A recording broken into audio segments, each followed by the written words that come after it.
दोस्तों, आज की हमारी कहानी का शीर्षक है 60 साल में बन गया करोड़पति। ये कहानी है केंटकी फ्राइड चिकन कंपनी के फाउंडर कर्नल हॉरलैंड सॉन्डर्स की।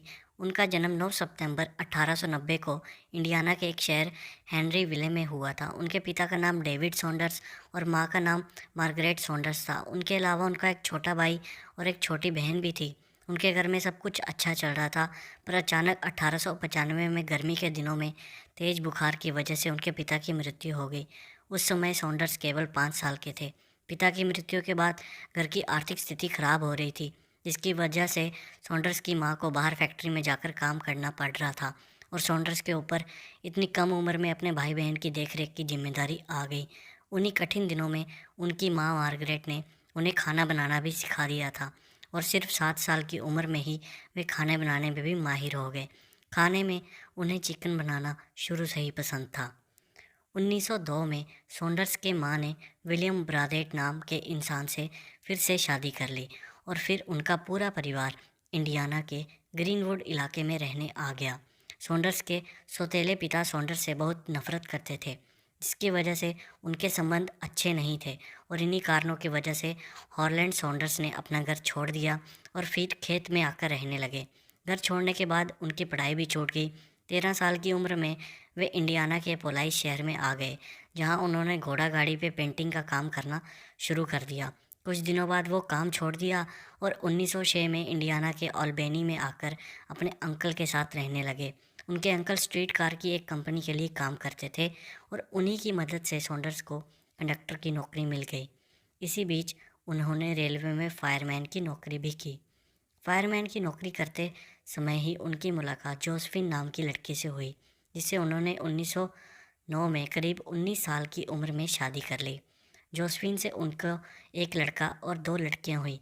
अब ऐसा लग रहा था कि सॉन्डर्स की ज़िंदगी पटरी पर लौट रही है। तभी एक सहयोगी से झगड़ा होने के बाद उन्हें नौकरी से निकाल दिया गया और उनके उसके बाद उनकी पत्नी भी अपने बच्चों के साथ उन्हें छोड़कर चली गई। इस बात का उनके दिल पर बहुत गहरा असर हुआ। वो दिन ब दिन टूटते जा रहे थे, लेकिन उन्होंने अपने आप को संभाला और नौकरी की तलाश शुरू कर दी। उन्होंने अलग अलग तरह के काम करके अपना पेट पालना शुरू कर दिया। बहुत सारे बिजनेस किए, पर हर जगह वे असफल रहे। 1929 में सॉन्डर्स केंटकी राज्य के छोटे से शहर कॉर्बिन में चले गए और अमेरिका के रूट 25 पर एक गैस स्टेशन खोला और उसी के बगल में एक छोटा सा रेस्टोरेंट भी खोला। वे एक विशेष तरह का तला हुआ चिकन बनाने लगे, जिसे लोगों द्वारा बहुत पसंद किया जाने लगा। लोगों द्वारा पसंद करने के कारण उन्होंने उस बिजनेस को और बड़ा करने का सोचा और होटल अच्छे से चलाने के लिए कॉर्नेल यूनिवर्सिटी से 8 सप्ताह का होटल मैनेजमेंट का कोर्स किया। हॉलैंड सॉन्डर्स द्वारा बनाया गया चिकन केंटकी के गवर्नर को इतना पसंद आया कि उन्होंने सॉन्डर्स को कर्नल की उपाधि दे डाली और तभी से हॉलैंड सॉन्डर्स के नाम के आगे कर्नल जुड़ने लगा। 1937 में सॉन्डर्स ने अपने होटल की कुछ और ब्रांचेस शुरू करने की कोशिश की, पर उनका यह प्रयास भी असफल रहा और कुछ ही सालों में हाईवे बनने के कारण चल रहा था जो उनका रेस्टोरेंट, वो भी बंद हो गया। कुछ ही दिनों में जमा पूंजी भी ख़त्म हो गई।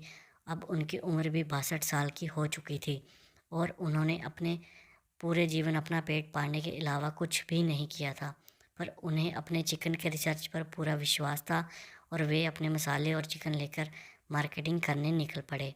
उसके बाद उन्होंने अलग अलग रेस्टोरेंट वालों से मिलना शुरू किया, पर किसी ने भी उनका साथ नहीं दिया।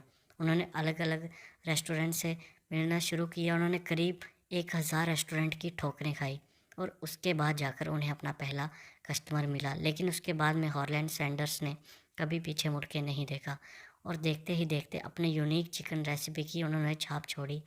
आज कर्नल सॉन्डर्स के केएफसी नाम के 118 से ज़्यादा देशों में 18,875 ब्रांचेस हैं और पहला केएफसी यूएसए में 1952 में खोला गया था। आखिरकार अपार सफलताओं के पाने के बाद वह 16 दिसंबर 1980 में 90 साल की उम्र में अमेरिका के केंटकी में हॉलैंड सॉन्डर्स की मृत्यु हुई। जब लोग 60 साल की उम्र में रिटायर होकर आराम की ज़िंदगी बिताते हैं, उससे ज़्यादा उम्र में भी सॉन्डर्स ने हार नहीं मानी और अपनी कोशिशों से दिखा दिया असंभव कुछ भी नहीं है। दोस्तों, आपको ये कहानी कैसी लगी कमेंट करके ज़रूर बताएं और ऐसी ही नई कहानियाँ सुनने के लिए हमारे चैनल को सब्सक्राइब करें। धन्यवाद।